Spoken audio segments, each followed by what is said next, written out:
Hello and welcome to the VSC podcast.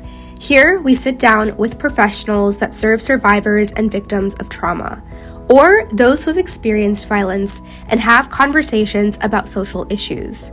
My name is Jenarine, my pronouns are she, her, and I'm the Education and Prevention Coordinator at the Victim Service Center of Central Florida. In this podcast, we discuss sensitive topics such as violence and sexual assault. It's important to take care of yourself while listening. Some suggestions are listening while you're in a healthy headspace or knowing who you can reach out to if you become upset. Our 24/7 helpline for crisis calls based out of Central Florida is 407-500-HEAL. For the Florida State Sexual Helpline, call 888-956-7273. By contacting the national hotline at 1-800-656-4673, you can get support and learn about your local resources. There is always someone ready to help. In today's episode, I have with me Sandy Phillips Kirkham, who is an author and speaker on clergy abuse. She is here to help us understand the dynamics of clergy abuse and how to support survivors. Sandy, thank you so much for being here today. Thank you. It's good to be here.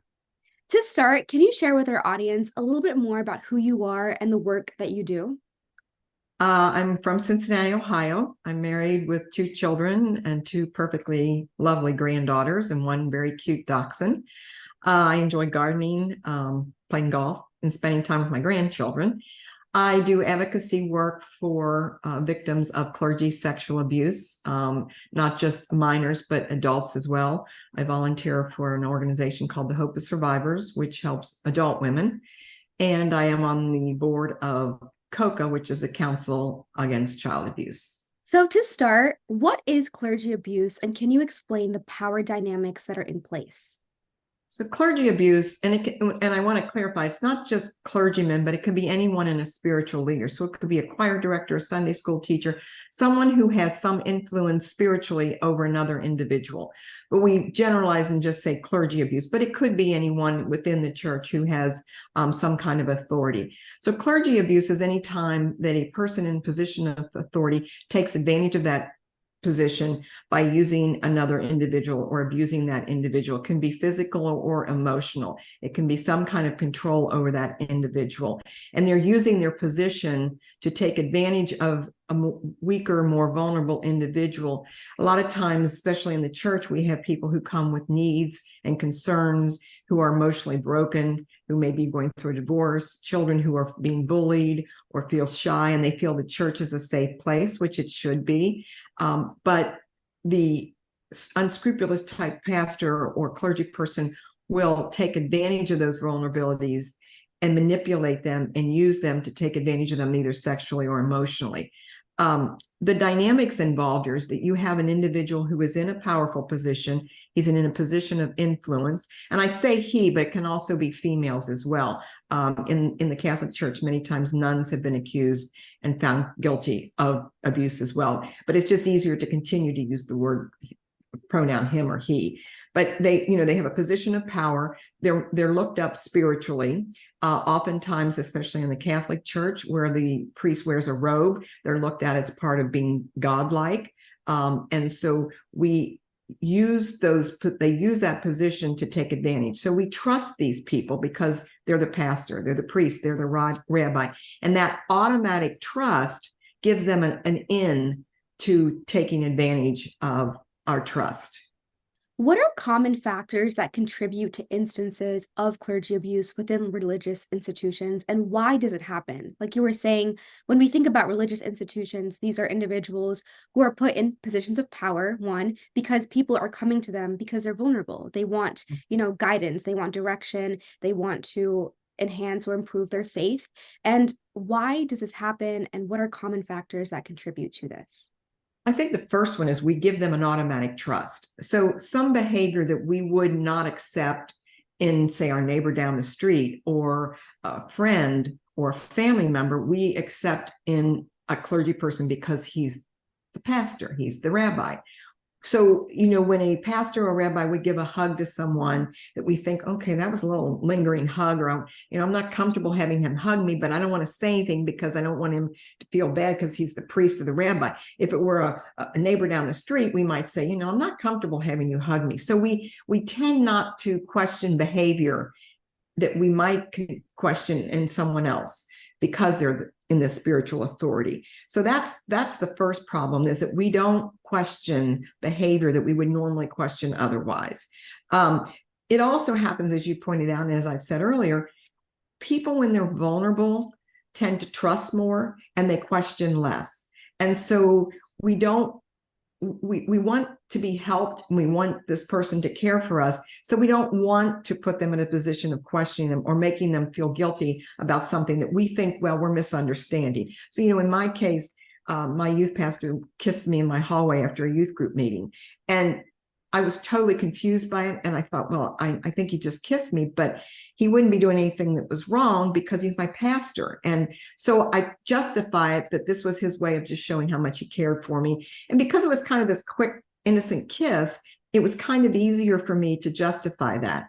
If that had been my neighbor after I'd been babysitting or what, I certainly would have thought, this is creepy and what's he doing? And I probably would have told my mom. But I didn't want to question this man because of who he was. And up until that point, he'd been very helpful to me. He cared for me. And I liked the attention he was giving me. So it was easier for me, again, because of who he was, to not take it for what it really was. There is an abuse tracker online that shares links to media coverage of clergy abuse. And I was reading it. And within the month of August alone, there are so many articles out there that are showcasing how prevalent sexual harassment and assault are within these institutions. And as I was reading these stories of, survivors who have experienced, sexual harassment or assault within, their institution, as they shared their experience, most of them, if not all of them, say that, they're remorseful and they wish they had come forward sooner. Can you talk about how this dynamic of quid pro quo, in a sense, where there is this power imbalance between someone of religious authority and someone who is, someone who's vulnerable and looking up to this person for guidance? Can you share how this dynamic impacts a survivor's ability to come forward? Because you just self-disclosed yourself and Right. you said that you didn't come forward. So how does this impact a survivor's ability on whether or not they choose to come forward? So one of the things you're dealing with is a powerful man and someone that you look up to. And you're also dealing then with a body of elders or bishops in the church that you're going to have to face. And what abusers do, this is in any case, it's just not with clergy abuse, they make it known to the victim that if you tell anyone, no one's going to believe you. If you tell anyone, they're not going to believe you. And then you're going to get in trouble and I'm going to get in trouble.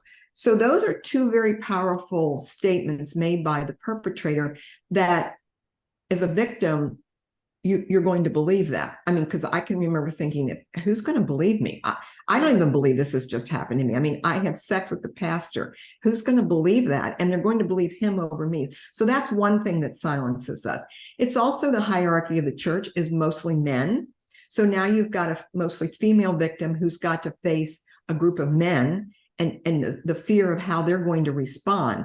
And there's an embarrassment. I didn't want anyone to know what I thought I had done because I didn't say no. So there's a lot of things that go into why victims stay silent in the beginning. And I think that the two major factors are the fact we don't believe that we will be believed, and what will be the consequences if we come forward.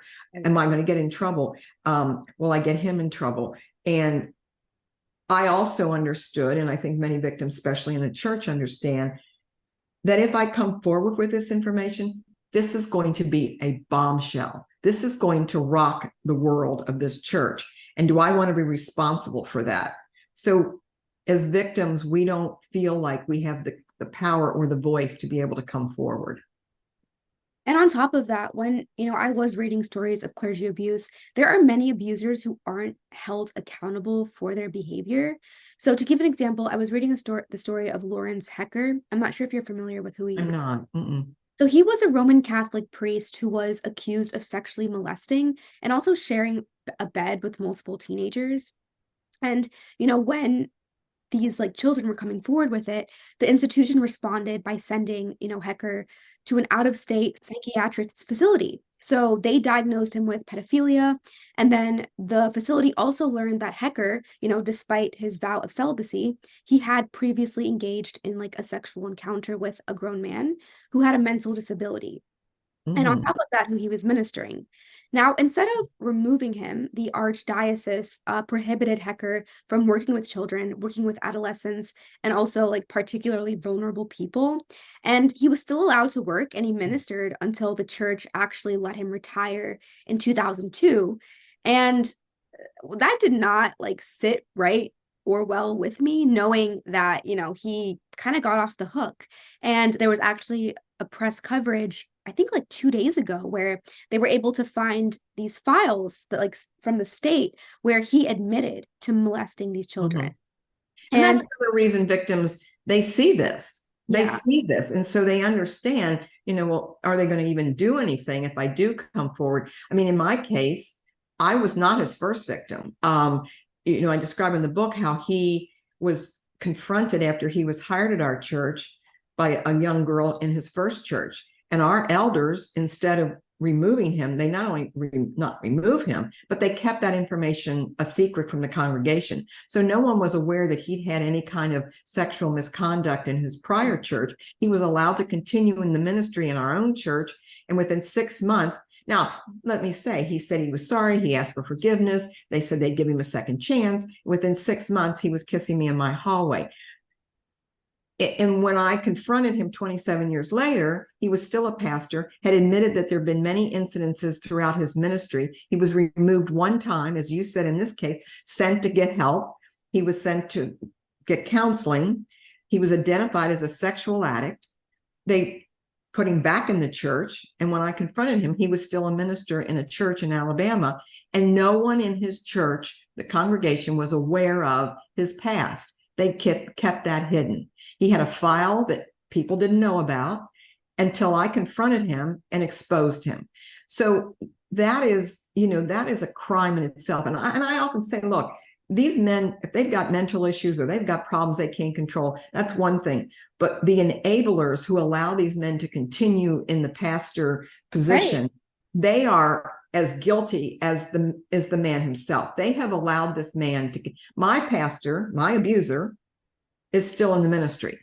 He is still in good standing. After all the allegations and credible accusations, he was sued once by a husband, and yet he continues in ministry without his congregation knowing. And I decided at that point that I would write his 11 elders to say, okay, here's the background of this man that you need to know about.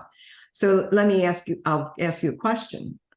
I wrote 11 elders of his current church. Guess how many responded back? Take a guess. I want to say at least one. No, 0. Not one responded back to my request of just simply telling them, not even a letter of, I'm sorry this happened to you, but we think he's better or healed. We think God forget. Nothing. I got no response. And that's the other thing churches will do oftentimes is to ignore the victim. If we ignore her, she'll go away. And it is a hard fight. I ended up writing letters to his elders. I then went to the president of his denomination. I wrote letters to all the regional ministers in his district. And I got just a stonewall. My answers that I got back when I did get an answer, and the president of the denomination said this to me as well. Well, this happened 27 years ago. It has no validity to today. And we believe God changes people. Well, I believe God changes people too, but he's lost that privilege of ministry by his own actions. And he can serve God in many other ways. This doesn't mean that he can't be forgiven. It doesn't mean that he can't continue in God's word, but he doesn't stand in the pulpit. He sits in the pews with the rest of the congregation. And if he's a pedophile, he doesn't sit in the pews, because what pedophiles do, even if he's sitting there being watched, sitting next to someone who's careful that he doesn't get around children. These pedophiles sit there and watch your children thinking about undressing them. They sit there and they mentally are abusing within their minds. And so they should not be around children at all. And again, this isn't something that we're imposing upon them. This is a decision that's made because of their own actions, and that they're not to be trusted and safe around children. And someone who's an adult and who's been abused as an adult by a pastor, they deserve that same kind of consideration. They should not have to look at a pastor standing in the pulpit preaching about the sanctity of marriage while they know that they had been sexually molested and abused by this pastor while they were in counseling with this man. And I think I got a little bit off track on your question. No. You are perfectly fine, Sandy. And also, it's a crime against humanity, because imagine the impact that it has on the survivor to know that this happened to them. So it's like victim blaming in itself, because they're also self victim blaming. Like, well, for example, you may have thought, well, I was in the hallway, he kissed me, but I didn't say anything. Did I do something to provoke this? Did I do something to make him do this? So then you're self victim blaming. But then on the other hand, as a survivor, you're seeing this man who molested you, who sexually assaulted you, who harassed you. He's still in the ministry. He's still being extolled. People are like revering him. People are thanking him. And it's just, I can't imagine. It's saying to me as a victim and other victims, what happened to you wasn't that bad. The other thing that I hear often from happen in my own church, but from other victims, is people want to say, well, look at all the good he's done. This shouldn't negate all the good that he's done in the church. Or he's never been anything but wonderful to me, and he's been so helpful to my family. Yeah. Well, that all may be true, but that doesn't, these are Dr. Jekyll and Mr. Hyde. They know how to put on a persona of who they want the congregation to see them as. And then behind closed doors, he physically abused me. He was controlling. He was just a bully and a mean person to me. Once he had sex with me, then all of a sudden he had changed, and he knew I was trapped in this relationship. He knew that I wasn't going to say anything. He had controlled me to a point, and this abuse went on for 5 years. So by the end of this time, I am totally under his control. And you're right. I spent not only the 5 years that I was with him blaming myself, but for 27 years, I saw myself as saying, I should have stopped it. I should have said something. I should have done something. And the thing is, when you are being preyed upon and when you're being manipulated and groomed, you don't understand that you are being lured into a trap that you're not going to be able to get out of.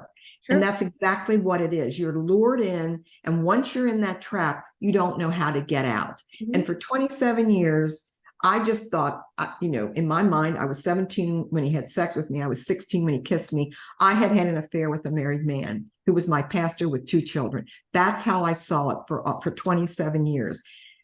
So yes, the self-blame. And here's the thing I tell victims. You didn't have any way out because you only had the coping skills you had at the time. And at that time, you didn't have the skills to be able to say no and get out of the relationship. Right. And so in my case, I just give up. I just say, well, this is my life. I'm going to be with this man until he says it's over. I'll never get married. I'll never have children. And until it ends, and it's only going to end when he says it ends, this is how my life will be. And so there becomes an acceptance of victims that this is, and many victims will have their perpetrators who are give them gifts, they're nice to them. And so they keep them in the relationship with those kinds of, I didn't have that. I never received a gift. There was never love involved in this. Mine was really a controlling, manipulative relationship. And yet I didn't know a way out. I just didn't know a way out. Based on your experience and what you've seen, have there been any changes made in recent years, you would say, to address this issue, or has it kind of stayed stagnant? I think there have been some major changes. One is your podcast like this. People are speaking out. Victims are becoming more vocal. So in that sense, we aren't at least saying, oh, that could never happen, or how would a pastor ever do that? We are now aware that it does happen. I think we are still a long way off from the church responding in an appropriate way. Mm-hmm. They still want to either cover it up or make excuses. And part of the problem with churches and church leadership is that they misuse scripture. So they will say things like, well, we've all sinned and fallen short of the glory of God, or we shouldn't judge each other. God can only be the judge. My answer to that is, I'm not judging this man on whether he's going to heaven or hell. I'm not judging him on whether he's a good person or a bad person. What I am judging him on is ability to do his job. And he has proven by his actions he's not fit to do that job. It's like any other profession. If you're a stockbroker and you're caught with inside trading, you lose your job, you lose your license. I, as a nurse, if I'm caught stealing narcotics, I lose my license. Doesn't mean that, I'm condemned to hell, but it does mean I'm no longer fit for that profession. So I think the church is good at seeing the abuse as a moral issue. I think it's great that they want to help this individual. I think it's great that they believe God will change him, but it's also a professional issue, and that's where they fail. He has failed the ethics of his profession. Every profession has a boundary that can't be crossed.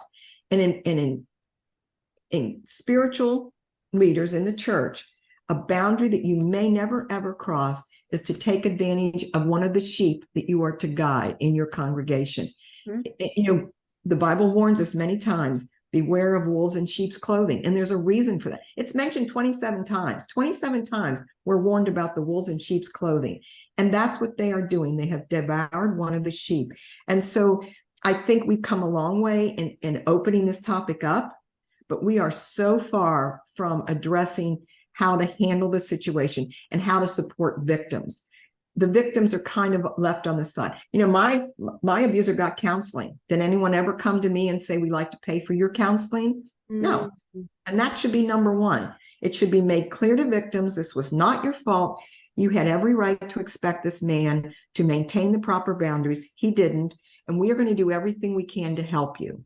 Yeah. And that's not the message that victims get. The message victims get is, well, you need to forgive him, or, it's sad that happened, and maybe you should go to another church. Maybe that would help. We're not told that, hey, we're going to give you all the support we can give you. That was very powerful, because it's very true. It's like they want to help the perpetrator, but then they neglect the victim, which is so backwards in my mind, because as someone who's victimized, they're the ones that are going to need the help, the healing, the guidance, the understanding how to cope better. They're the ones who are going to need that. I think there's a misplaced sympathy, because these people see him as one way. And so this is a man that's probably baptized their children. He's married them. He sat with them in counseling as their marriages were falling apart. Maybe he sat at the bedside while their mother was dying. So in their mind, they cannot see this individual as the truth. And I think, and this is true in any case, in a lot of cases, in life in general, sometimes it's easier to avoid the truth because we don't have to deal with the consequences. We don't have to act. If I just be blinded by the fact that this man didn't do this, then I don't have to react to it. Right. And they don't want the truth to be told. And I think that's another issue with why churches have a failure in dealing with these men. And then they truly believe that when they cry and say they're sorry and that they're asking for forgiveness, that they think they'll never do it again. They think, well, everyone deserves a second chance. No, they don't. Because second chances mean a second chance to reoffend. That's what a second chance means when you give these men a second chance. Yeah.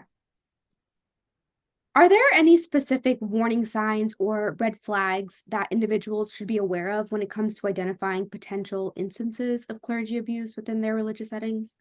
So first thing I would say is pay attention and look out for the vulnerable individuals. Pay attention to the child who's being bullied. Pay attention to the woman who's in an emotional crisis, because they're easy prey for predators. You want to look for that child who's shy, or the child whose family's going through a divorce, or the woman because they are easy prey. In my case, my parents were divorced. I didn't see my dad during my teenage years. And so I looked up to this man as a father figure, and he swooped right in and filled that void, knowing that once he gained my trust, it would be easy then to take advantage of me. So that's the first thing. Look for the vulnerable. Secondly, I think watch for someone, it's just paying too much attention. Right. There's a line that says, I don't know, that looks like he's spending an awful lot of time with this one individual. And I tell people, trust your gut. If you think something seems a little uncomfortable, or you think maybe that's a little over the line, don't be hesitant to say something just because he's a pastor and you're afraid you're going to offend them. You need to approach that person. And here's the way I suggest approaching it. Do not approach a potential perpetrator accusatorily. Don't accuse them of anything. You approach them with the idea that, hey, I saw you say this, or I saw you do this, and I don't know, maybe it's nothing, but I think it could be misunderstood. So you might want to think about, maybe not spending as much time with this person. It lets that perpetrator know, okay, she's paying attention, and it lets them know that, okay, she's not accusing me, but she's certainly got her radar up. If in an accusatory manner, they get defensive, and then they start turning it back on you. Well, what do you mean? I didn't mean anything by that. And you are overreacting.